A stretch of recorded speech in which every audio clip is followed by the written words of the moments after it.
कोलकाता के Iran society में आज आज़ाद हिंद के मुदीर और साबिक राज्यसभा मेंबर सईद मलिया आबादी को खराज अक़ीदत पेश करते हुए कोलकाता के दानिशुरान सहाफ़ी ने उनके बारे में चंद ऐसे गौसे का इजहार किया जिससे लोग ना बलते।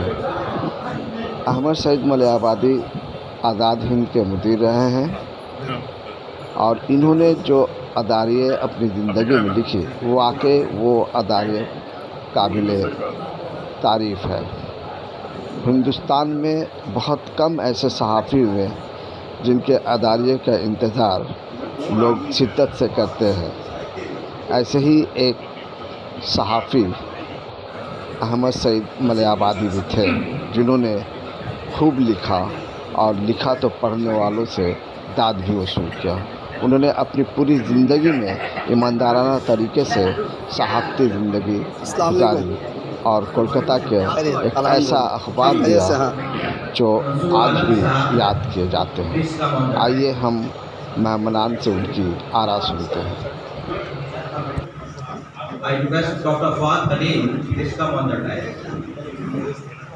जिन्होंने बहुत हमदर्दी के साथ बंगाल में आने वाले ये मुअज़्ज़िज़ मेहमानान जो तकरीबन 19 की तादाद में थे उनको स्टेट गेस्ट हाउस में ठहरने का इंतज़ाम किया। दूसरे मोहम्मद सलीम साहब जिन्होंने न सिर्फ दोनों मीटिंगों में शिरकत की बल्कि मोहतरम वज़ीर आला से मुलाकात का वक्त भी लिया। जहाँ 4-5 लोगों को इजाज़त दी गई थी वहाँ सलीम साहब 17 लोगों को लेकर गए और इस वफ़द में मुख्तलिफ मज़ाहिब के आला लीडर मौजूद थे। वो पूरे हिंदुस्तान के जो मुख्तलिफ मज़ाहिब के लोग शामिल थे, जबकि 4 ही 5 का परमिशन मिला था, लेकिन सलीम साहब सबको लेकर के घुस गए। तकरीबन 17 अहमद सईद साहब हमें लेकर सिद्धार्थ शंकर राय के पास भी गए उसी सिलसिले में और उन्हें जोर दिया कि प्रोग्राम में शरीक हो। और सिद्धार्थ शंकर राय दोनों प्रोग्राम में, जो सुबह के प्रोग्राम इंडियन म्यूज़ियम में था आशुतोष भट्ट सेंटेनरी हॉल में, और शाम का प्रोग्राम पार्क सर्कस मैदान में था, दोनों प्रोग्राम में सिद्धार्थ शंकर राय भी आए और तमाम मुफक्किर जो बांग्ला बोलने वाले, हिंदी बोलने वाले, उर्दू बोलने वाले, ये सब मौजूद थे। दूसरा वाक़या और खासतौर से जो कॉलेज का क्या जिस तरह से ईरान सोसाइटी ने बात रखी है कि इस हवाले से सेमिनार भी होंगे, क्या ही अच्छा हो कि और भी जो दीनी इदारे हैं या जो सोशल ऑर्गेनाइजेशन है उनको ज़रूरत है कि वो ऐसे बेबाक सहाफ़ी के हवाले से सेमिनार और बहुत से सेमिनार का मुनक़िद करें। कल परसों ही में बात हुई है। ये तो एक ईरान सोसाइटी मेंबर रह चुके थे, लेकिन ये है कि जो हो रहा है दूसरे इदारों को लेकर के एक बड़ा जलसा लिया जाए ओपन में। मैं आपके नाम के हवाले हुई है और सेंटर में भी जो मिनिस्टर हैं उनसे भी बात हुई है, बोले कि ज़रूर होना चाहिए। अब ये कि उसके अंदर वक्त लगेगा, हो सकता है कि नवंबर में इसके ऊपर में काम। आज़ाद हिंद को फिर से वापस लाया जा सकता है, आज़ाद हिंद को फिर से वापस लाया जा सकता है या फिर से वो लिखना शुरू हो जाएगा? बिल्कुल लाया जा सकता है। देखिए आज़ाद हिंद का मामला जो है, आज़ाद हिंद को हटाना पड़ा, दूसरों के हाथों देना पड़ा, उनकी अपनी मजबूरी थी, कुछ तो घरेलू मजबूरी थी और कुछ उनकी अपनी मसरूफियत जो है जब यूपी बना है दिल्ली चले गए तो उस वजह से यहाँ खुला। तो अगर हमें अच्छे आदमी मिलेंगे तो इंशाल्लाह हम लोगों को इसकी भरपूर कोशिश करनी चाहिए। ऐसे सहाफ़ी को हम लोग ट्रेन करके सहाफ़त का एक अच्छा मेयार यहाँ पर बने और उसके ऊपर में काम करना होगा। हम लोग सबों को करना, ये कोई मेरी चीज़ या उनकी चीज़ नहीं है, बल्कि हम आपको ये बताते हैं कि उनके इंतकाल तकरीबन तकरीबन 10 महीना पहले वो एक दिन बुलाए थे अपने घर पे और उन्होंने कहा कि नासिर साहब अब हमसे ये चल नहीं रहा है, इसलिए कि हमको दिल्ली में देखना पड़ता है कि अब जो इसका मेयार बहुत गिरता जा रहा है, तो ऐसा कीजिए कि आप लोग एक कोऑपरेटिव बना करके आज़ाद हिंद को ले लीजिए और आज़ाद हिंद में बाकायदा डायरेक्टर बन करके या आप उनको डायरेक्टर के तौर पर रखिए या जिस तरह से भी रखिए, जैसा भी आप रखिए, हम आपको सारा उसका चीज़ जो है उसकी प्रेस, उसका ऑफिस, उसका मशीन, वो सब आपके हवाले करेंगे। आप एक कमेटी बनाइए और उसको मगर बहुत अफसोस का मुकाम है ये और उसके अंदर में हमारे ही लोगों ने उन्हें बैठा ये सारदा कंपनी वालों को। हमारे जावेद यूसुफ साहब ने जिक्र किया, इसकी वजह शायद ये रही हो कि वो जामतुल इस्लाम में उन्होंने तालीम हासिल की थी, दारुल शिमली अकेडमी से भी उनका रब्त रहा और बुज़ुर्गों से रब्त रहा, ख़ास तौर पर उलमा से उनका ताल्लुक़ रहा। तो ये सब चीज़ें भी उनकी तहरीर में मिलती हैं, जो तहरीर बहुत सकती है, सियासी बात भी आ सकती है, समाजी भी और सहाफ़ती तो है ही है।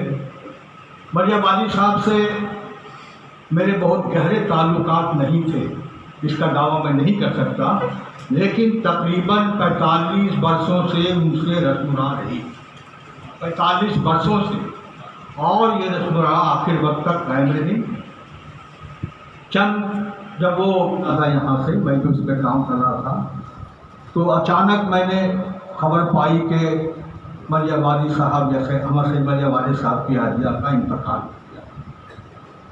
उस वक्त मतलब मैं खता लिखता था, कथा निगारी करता था, तो एक कथा मैंने ताज़ेती कथा लिख दिया और उस कथा को जनाब ख्वाजा अहमद हुसैन साहब ने मरियम वाली साहब को भेज दिया। उन्होंने फ़ौरन फ़ोन किया और कहा कि बहुत बहुत शुक्रिया, आपने मुझे याद रखा है, आपने मुझे याद रखा, इसकी मुझे बड़ी खुशी है, वरना लोग तो भूलते जा रहे हैं मुझे। मैंने कहा कि भाई आपसे तो पुराने मरासिम में रहे हैं, कैसे याद रखता। ये एक ज़िमनी बात आ गई। मरियम वाली साहब कई गोशों में बटे हुए थे, बहुत कम सहाफ़ी ऐसे होते हैं कि सहाफ़ती जिम्मेदारियों को अंजाम देते हुए तमाम हलकों में वो अपने आप को भी शामिल करें, एकदम करें। मैंने देखा है कि वो समाजी हो, सियासी हो, माशरती हो और जो भी हो उसमें वो उनकी हाजिर होती थी। अक्सर हम दोनों का सामना हो जाता था, शादी की तरह मरियावादी, दूसरी तरह मरियावादी, तो मुझे अच्छा भी लगता था कि भाई एक मुताबिक आदमी। देखिए ऐसा है, अदालिया नवीस रहे हैं, उसमें मैं समझता हूँ कि अगर बंगाल के हवाले से कहूँगा या हिंदुस्तान के हवाले से कहूँगा तो मैं और अखबारात के बारे में तो नहीं कह सकता, लेकिन आम ख्याल ये है कि मरियम वाली साहब के अदालिये जो लिखने के अंदाज हुआ करते थे वो किसी दूसरे को ये नसीब नहीं है। मैं आपको बताऊं कि इब्राहिम घोष साहब से मेरे ताल्लुकात बहुत गहरे थे, दोस्ताना बुजुर्ग दोस्त से मेरे, तब भी उन्होंने एक रोज़ कहा कि अंजुम शहीद मरियम वाली से मेरे इख्तलाफात हो सकते हैं और हैं भी और रहेंगे भी, लेकिन मैं उनके अदालिये को बहुत शौक़ से पढ़ता हूँ। आप सोचिए, इब्राहिम घोष ने ये बात कही मुझसे कि सियासी इख्तलाफात अपनी जगह पर है, मैं उनके अदालिये को बहुत शौक़ से पढ़ता हूँ। उनके अदालिये मैं जो है ना बैतूल महाराजा गर्ल्स स्कूल, वो कैसे कैसे उसकी तामीर हुई या कैसे कैसे तश्कील पाई वो अलग बात है, लेकिन वो जब उनमें एक साहब थे अब्दुल वाहिद कैस गोलदार, लकड़ी का गोला था उनका, मशहूर थे और वो शायर थे, अच्छे शायर थे। शागिर्द किसके थे मुझे मालूम नहीं, लेकिन अच्छे शायर थे। उनका इंतकाल हो गया, ने अदालिया लिखा और उन्होंने जो अदालिया में सुर्खी लगाई, उन्वान दिया, वो बहुत कमाल का उन्वान दिया। देखिए एक तो उन्होंने रियायत ये रखी कि उन्हें स्कूल बनाने से मोहब्बत थी, इश्क था, वो आशिक थे, और दूसरे उर्दू का स्कूल। उन्होंने उन्वान जो लगाया था कलकत्ते का कैस अब्दुल वाहिद कैस। क्या मैंने पढ़ा तो देखा कि उनकी पूरी जो खिदमात जो हैं उन्होंने अदालिया में शामिल कर दी। जमील मजहरी को मोदी गालिब अवार्ड मिला था, नौजवान नस्ल में बहुत कम लोगों को मालूम होगा, आसिम को खैर मालूम होगा, सब कुछ मालूम। तो उन्होंने जब सुर्खी लगाई, देखिए एक सईद मलियावाली कहते हम लोगों के सामने कहा कि अन्नू साहब मुझे शायरी वाली से कुछ जैसी नहीं है पाया, मैं समझता भी नहीं हूँ, मैं समझता भी नहीं हूँ।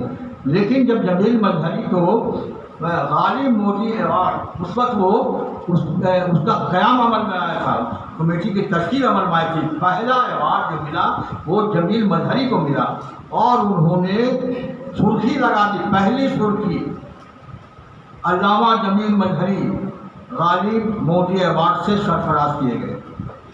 मजहरी की आँखें, एक आँख चली गई थी, सबको मालूम हो गया को, और उन्होंने जो लिखा तो रज़ा मजहरी को और जमील मजहरी को जौहर मौलाना जौहर अली और उनके भाई हैं, हाँ, दोनों की मोहब्बतों का जिक्र किया कि इन दोनों में भाइयों में ताल्लुकात हैं, जो अदब और एहतराम है वो पुराने ज़माने की बातें याद आती हैं। बातें मैं बहुत बोल सकता हूँ, बहुत कह सकता हूँ, घंटा सवा घंटा, लेकिन मौका नहीं है। मैं ये फिर ये कहना चाहूँगा कि हम लोग यहाँ आज बैठे हुए हैं, बहुत सारी बातें आज सुनेंगे, किसी और महफिल को सुनेंगे। हम लोगों को खिराज अक़ीदत को पेश करना ही है और उनके साहबजादे वो मौजूद यहाँ हैं, उन पर भी ये फर्ज होता है कि वो मलियावादी की तरह एक अखबार अगर निकालें तो उन्हें खिराज अक़ीदत के तौर पर हमेशा हुआ।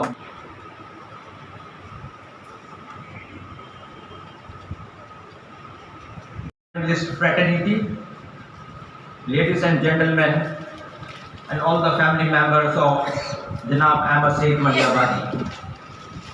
It is with a deep sense of sorrow that we have come to condole the passing away of Janab Ahmad Said Maliawadi, former editor-in-chief of Azad Hind and former member of Rajya Sabha, and a towering personality in the world of Urdu journalism, who left for the heavenly award Postgraduate Institute of Medical Science in Lucknow at 4 p.m.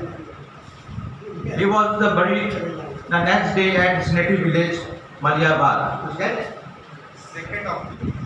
He was 92 officially and leaves behind 3 sons, 1 daughter, and a number of grandchildren, beside innumerable relations, friends, admirers, countless well-wishers and followers. की मौत पर हम ताज़ियत के लिए यहाँ जमा हैं। Iran society की एक रिवायत रही है इंग्लिश में बोलने की, लेकिन मैं उर्दू में उनको खराज अक़ीदत पेश करना चाहता हूँ, क्योंकि वो उर्दू अखबार के एडिटर थे।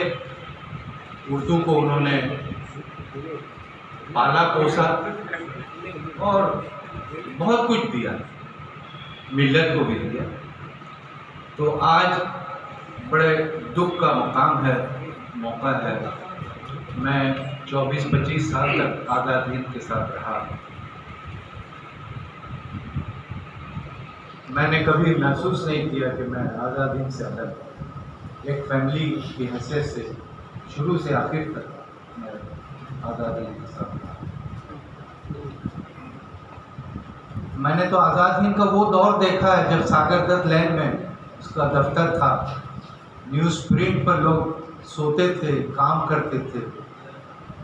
उनमें मोहम्मद अमीन साहब, जो आज हमारे दरमियान नहीं, वो भी आज़ाद हिंद के साथ उनसे काम करते थे।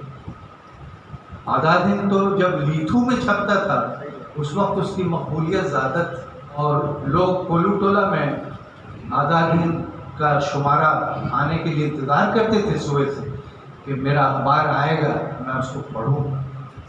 ये उस वक्त की बात है जब लोग मोहब्बत उर्दू से करते थे। उर्दू से एक मोहब्बत थी उस ज़माने में, और वो आज़ादी के बाद का ज़माना था। 1948 के बाद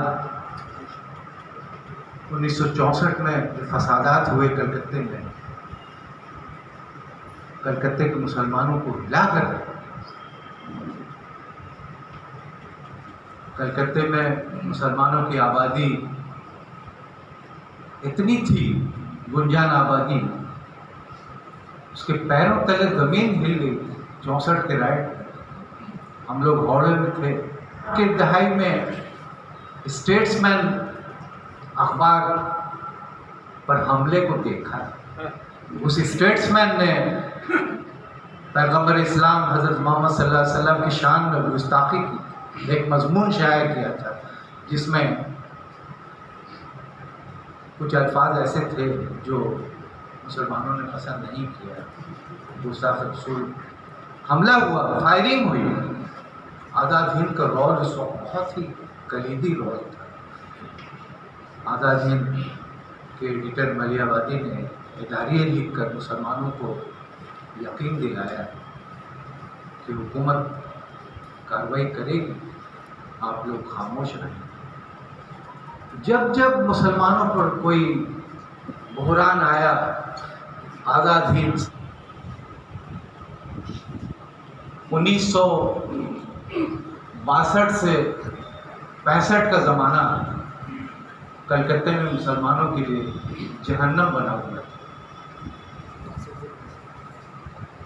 हिंद चीन जंग, उसके बाद हिंद पाक जंग 1965,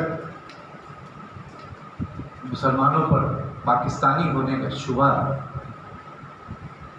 यहाँ की जो कांग्रेस की हुकूमत थी, मुसलमानों को रातों रात पकड़ा जाता था, घर से उठा के ले जाया जाता था।